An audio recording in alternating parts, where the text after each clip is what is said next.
We're joined right now by UConn head coach Dan Hurley and student athletes Jordan Hawkins, Adama Sanogo, and Tristan Newton. Coach will ask for an opening statement. Then we're going to take questions first for the student athletes from UConn. Coach. Yeah, I mean, we were just all over our identity today. Plus 9 on the glass. Obviously, the turnovers at times got a little bit sloppy, but we were, sitting on that 20-plus assist number. We're hurting them on the inside, hurting them, from the perimeter. Obviously, the defense was the key, though. Being able to, the effort that these guys gave defensively was unbelievable. What Adama did in his matchup, with one of the most physical interior guys we faced. What Tristan was able to do in terms of his floor game in his first half in particular. And then this guy next to me, who's felt like death the last 2 days, to be able to give us what he gave us is these performances are why we're moving on.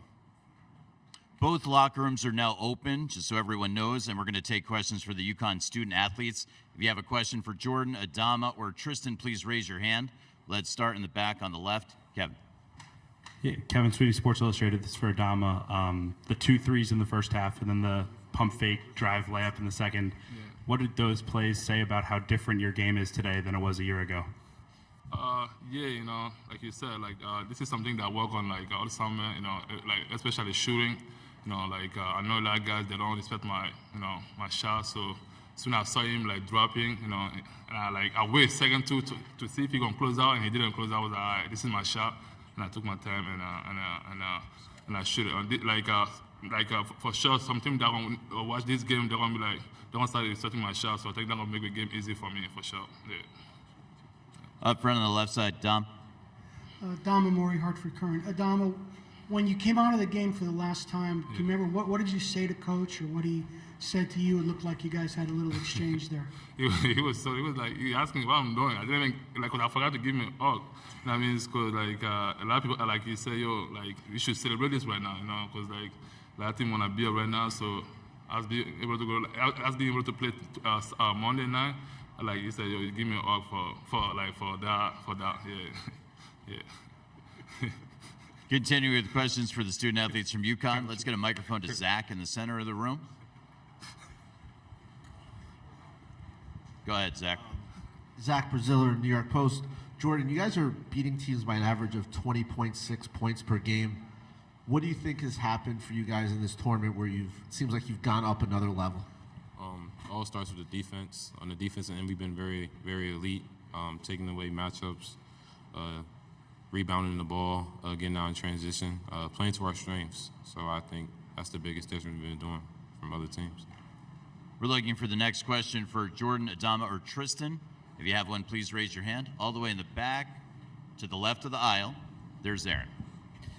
Aaron Torres, Fox Sports. I'll just ask since somebody is. Jordan, how you feeling? How did you feel all day? And is there any reason to be concerned that you would not be available on Monday? I feel great. No reason to be concerned on Monday. Next question for the student athletes up front, center. Hi, I'm An Kidwai with SB Nation. This is for Tristan Newton. Just wondering, with Andre Jackson getting into foul trouble, what you thought about how you guys had to approach defending, for the rest of that first half. Obviously, Andre is one of the best defenders, not even on our team, but in the nation. So Juan's a really good player, so we just got in the gaps. That was the game plan the whole time, getting the gaps and forcing him to shoot tough shots. Next question's up front on the left side, Mike. This is Mike DeCourcy from the Sporting News. This is for Adama. You've played a lot of really good big guys in the league and out. What problems did Omer pose for you, and how were you able to be as successful as you were? Coming to a game, definitely I know it was a good defense, it was a good defender, as a big man, and I know it was a little bit undersized, and I used that against me a little bit by docking him in, most of my point was I docked him in a couple of times because I know it was undersized, so I used I used undersized against him, yeah. Continuing with questions for UConn student athletes on the left. Tristan over here, Austin Tark, East Village Times. What was it like coming onto the court right away, just with the drama from the game before ending between SDSU and FAU? I don't think that game affected us at all, honestly, because we was in our own bubble, focusing on what we got to do for our game. So that game didn't affect us at all. We was just focused on executing the game plan and coming out with a dub so we could play whoever won on Monday. All the way in the back of the room, just to the right of the aisle, please raise your hand. Adama, right here. Sure. What's it like being one win away from a national championship? Definitely mean a lot, because like I said, like there's a lot of teams that wanna like play Monday, so it means a lot to us. It means like everything we work for during the season, like pay off right now. We just gotta keep going and stay locking and be ready to go Monday night. Yeah. We have time for one more question for the UConn student athletes. If you have one, raise your hand. With no more questions, we'd like to thank and congratulate Jordan, Adama, and Tristan. They're going to head back to the locker room. Locker room should be open till about 11 p.m. even, and the Miami locker room should be open for student-athlete questions until about then as well. Questions for Coach Hurley.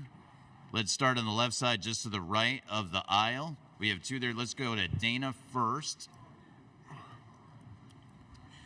Dan O'Neill with The Athletic. Dan, you talked a little bit yesterday about trust and trusting this team. It got down to 8 and it felt a little hairy. You did not call a timeout. It got down to 10 again. You didn't call a timeout. Where is that about the trust? And maybe, I don't know, 3 months ago, was that a different situation for you? Yeah, I just think, obviously the group has shown their quality so many times in terms of the level that we could play at. And I just think we experienced everything in that month of January. And it's a battle-tested team, and you obviously, I was comfortable, with the things we were calling, and the guys were able to manage the situation. Coach, stay in that same area, one row up. Brendan Quinn, also with The Athletic. Dan, guys are dominating the press now.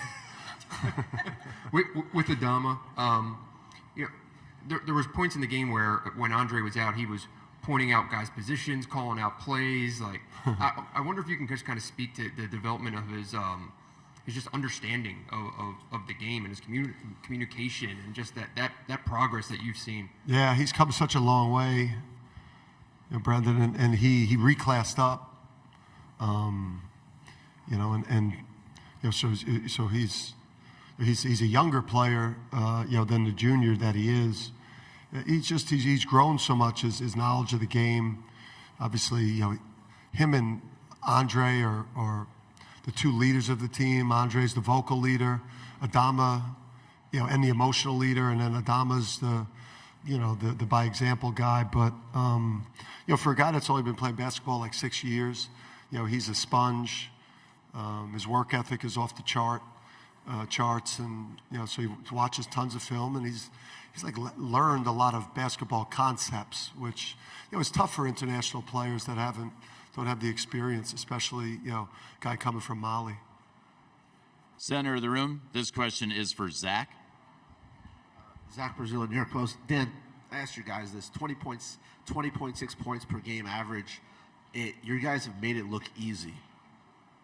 Why do you think you have been so dominant?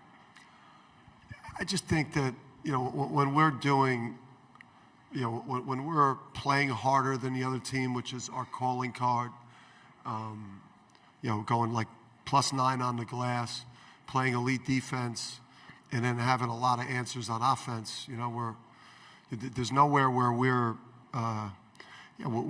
weak as a team, and we're deep. So, we're able to kind of, body blow our opponent and continue to just put together quality possessions at both ends and the backboard, and it has a cumulative effect, and it's been able to break opponents. And we are a unique team in terms of our style of play, which hurts you in conference play because people are a lot more familiar. They see you twice. Games are much more physical. So when people see us for the first time with the two centers and all the shooting, and then there's no real players like Andre Jackson in the country. He's so hard to prepare for. So we're a unique team. Center of the room, Coach, about 5 rows back, right behind you, right there. Thank you.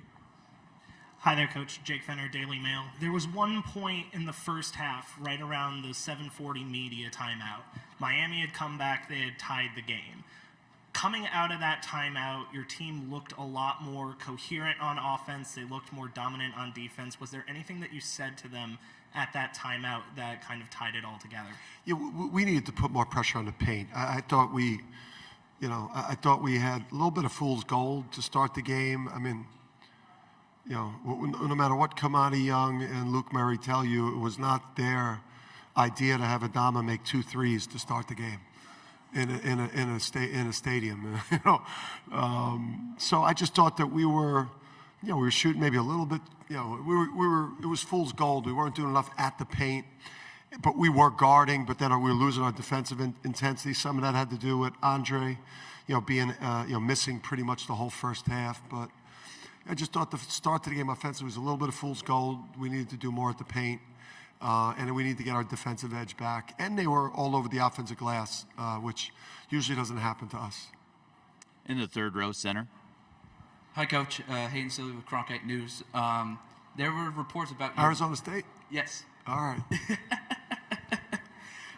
Speaking of which, your brother spoke to the media on Tuesday, and he was raving about you and just what you've been doing this season. He even said that he feels like he's living this with you, and just how it makes him feel so good with what you've been able to do with this program this season. What's it like just to have the support of your big brother, especially, during possibly one of the biggest moments of your career? Yeah, I mean, you and your big brother should be best friends, and you should love each other and support each other in every possible way.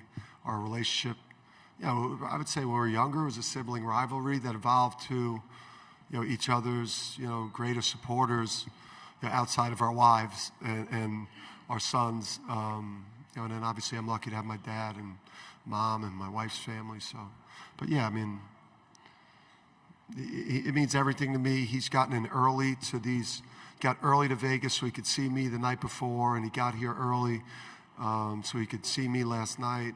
We were just, you couldn't be closer. Next question is probably the final question, just to the right of the aisle. Yeah, Dan, Kurt Bowles from the Austin American-Statesman. You got a talented transfer in Tristan, and San Diego State has several like Matt Bradley. Has the transfer portal just changed college basketball forever, and has it helped maybe lower profile teams maybe advance deeper in the tournament? Yeah, it's weird, I guess. We're not paying much attention to it, but obviously we saw some high profile players today, go in the portal on Twitter, and, I think, who knows where this thing's going to go. For us, I don't ever want a kid to pick my school because we matched an NIL offer or we gave the best offer. I want kids to come to UConn because they want to play for me, and then obviously, you hope that that they could take the best possible advantage of NIL. But yeah, times are changing, and it'll be interesting to see whether people still do it regular, kind of the way that we've done it. We don't have a player on our team that is at UConn because of NIL, and we don't. We're still going to do it with high-level high school recruits that we're going to develop over the course of time and supplement those guys with